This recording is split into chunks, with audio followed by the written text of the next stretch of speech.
আপনি কি পুরুষ? আপনি কি গরিব? এবং আপনি কি কোনো মেয়েকে ভালোবাসেন? তাহলে সম্লে বুঝে থাকবেন। কারণ তাহলে আপনার নামে কিন্তু একটা ফলস সেক্সুয়াল অ্যালিগেশন কেস লেগে যেতে পারে। আগে হ্যাঁ, এটাই হচ্ছে কোর্ট স্টেট ভার্সাস নোবডির প্রেমাইস এবং যথেষ্ট হন্টিং। মানে যে টপিকটা এটা ডিল করছে সেটা কিন্তু যথেষ্ট হন্টিং। তো স্টোরিতে দেখাচ্ছে যে চন্দ্রশেখর যে এই ধরুন ১৮-১৯ বছর বয়স, সে প্রচন্ড দরিদ্র ঘরের এক ছেলে এবং সে অড জবস করে নিজের দিন চালায়। তার বাড়িতে বাবা আছে, মা আছে, সবাই আছে। তো সে ১৭ বছরের একটা মেয়ে যার নাম হচ্ছে জাবিলি, তার সাথে প্রেমে পড়ছে। তো initially it's a high school যেরকম রোম্যান্স হয় সেরকম। ইনিশিয়ালি ১ম এ টেক্সটে কথা হচ্ছে, কলে কথা হচ্ছে।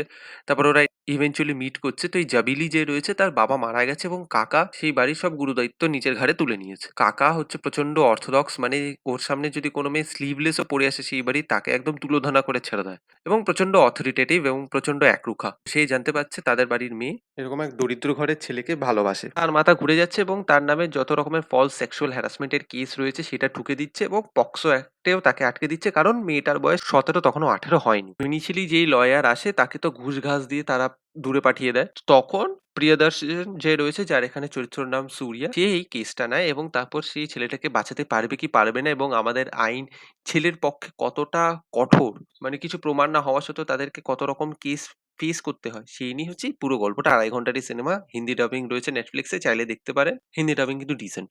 তো স্টোরিটার ভালো দিক, দেখুন স্টোরিটার ভালো দিক বলতে গেলে হচ্ছে এই দুটো বাচ্চা ছেলে-মেয়ে রয়েছে, তাদের কিন্তু পারফরম্যান্সেস যথেষ্ট ভালো এবং তাদের যে রোম্যান্সটা দেখিয়েছে সেটাও কিন্তু যথেষ্ট ইনোসেন্ট এবং যথেষ্ট ওল্ড স্কুল ভাবে দেখাতে পেরেছে এখানে ডিরেক্টর। মানে যে টেক্সটে কথা হচ্ছে, একে অপরকে ১ম এ চেনে না। আবার একজন আরেকজনকে নিজের পরিচয় বলতে চাইছে না। পুরো ডিটেইলস বলছি না। তারপর টেক্সটে কথা হচ্ছে, ইভেনচুয়ালি কল হচ্ছে, দেখা হচ্ছে। দেখা হওয়ার পর একে অপরের প্রতি একটা লাজ লজ্জার ব্যাপার রয়েছে। মানে একটা এক্সাইটমেন্ট রয়েছে। যে ওই চাইল্ডিশ ব্যাপারটা রয়েছে।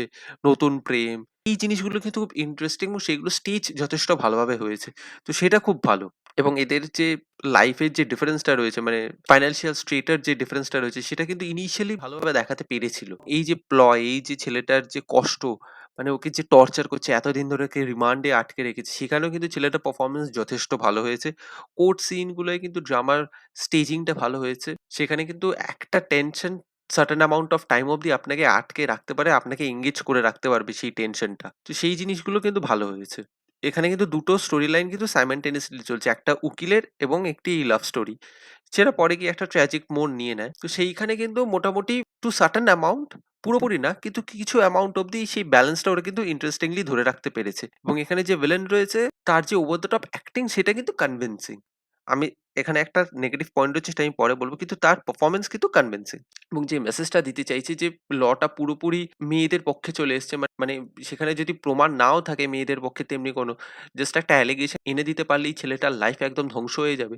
সেই ডার্ক সাইডটাও কিন্তু তুলে ধরতে পেরেছে। আমাদের যে ল অ্যান্ড সিস্টেমের যে ডার্ক সাইডটা রয়েছে, যে গাফিলতিটা রয়েছে সেটার দিকে কিন্তু আঙুল তুলতে কিছুটা সক্ষম হয়েছে। আর নেগেটিভ পয়েন্টে আমি যদি আসি, এই যে আমি বললাম যে দুটো স্টোরি প্যারালাল চলছে, সেটা কিন্তু একটা পয়েন্টের পর এই যে লাভ স্টোরিটা কিন্তু অফ হয়ে যায়।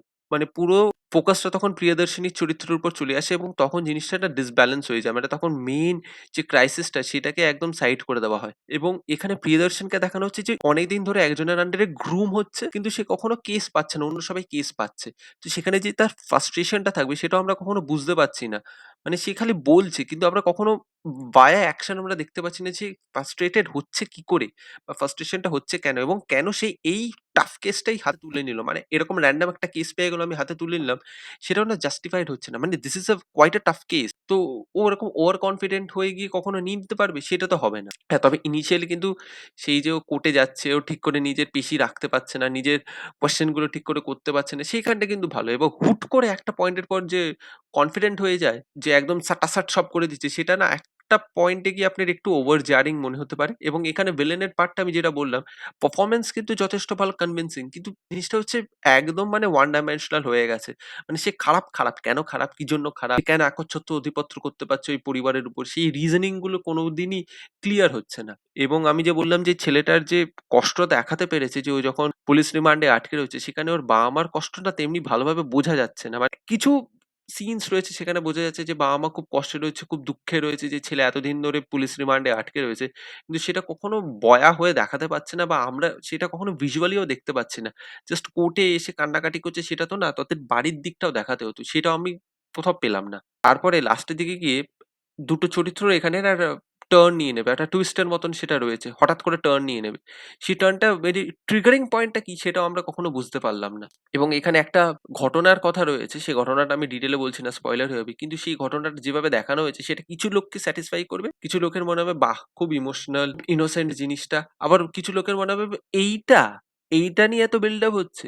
তো সেইটা কিন্তু পারসন টু পারসন ভ্যারি করতে পারে। আমার কিন্তু ওটা ডিসেন্ট লেগেছে। কিছু লোকের কিন্তু সেটা আমার খুব একটা ভালো লাগবে না। মানে আমার ডিসেন্ট লেগেছে মানে ঠিকঠাক লেগেছে। এমন কিছু মাইন্ড ব্লোয়িং বা এমন কিছু ক্লোজ টু হার্ট লেগেছে সেটা না। এবং এন্ডিং সিনটা কিন্তু যথেষ্ট ভালো হয়েছে।